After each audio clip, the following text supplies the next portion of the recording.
Bienvenue dans un nouvel épisode du podcast Droit de l'immigration. Je suis l'avocat Fabio Locherbo et aujourd'hui nous parlons d'une récente décision du tribunal administratif régional de Milan concernant les quotas d'entrée pour travail et les permis de séjour pour les travailleurs étrangers. L'affaire concerne un travailleur étranger entré légalement en Italie après l'obtention d'une autorisation dans le cadre du système des quotas migratoires. Par la suite, la préfecture a toutefois archivé la procédure en affirmant que le contrat de séjour n'avait pas été transmis dans les délais prévus. Le tribunal a mis en évidence un point très important. Selon les juges, l'administration avait introduit, à travers sa plateforme informatique, des étapes et des délais supplémentaires qui ne sont pas prévus directement par la loi. En pratique, le système numérique obligeait l'employeur à attendre l'envoi de documents supplémentaires de la préfecture avant de pouvoir finaliser la procédure.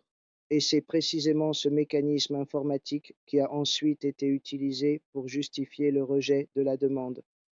Le tribunal a affirmé que l'administration ne peut pas créer des automatismes procéduraux détachés du cadre légal. Les juges ont surtout rappelé qu'en présence d'une relation de travail réelle et d'un contrat effectivement signé, l'administration doit évaluer la situation concrète et ne peut pas se limiter à un formalisme bureaucratique rigide. Un autre aspect important de la décision concerne le respect du contradictoire. Avant d'adopter une décision négative, la préfecture aurait dû permettre aux travailleurs et à l'employeur d'expliquer les raisons du retard et de démontrer que celui-ci pouvait dépendre de circonstances non imputables aux parties. Cette décision s'inscrit dans un débat de plus en plus central en droit de l'immigration, le rapport entre les systèmes administratifs numériques et la protection effective des droits fondamentaux.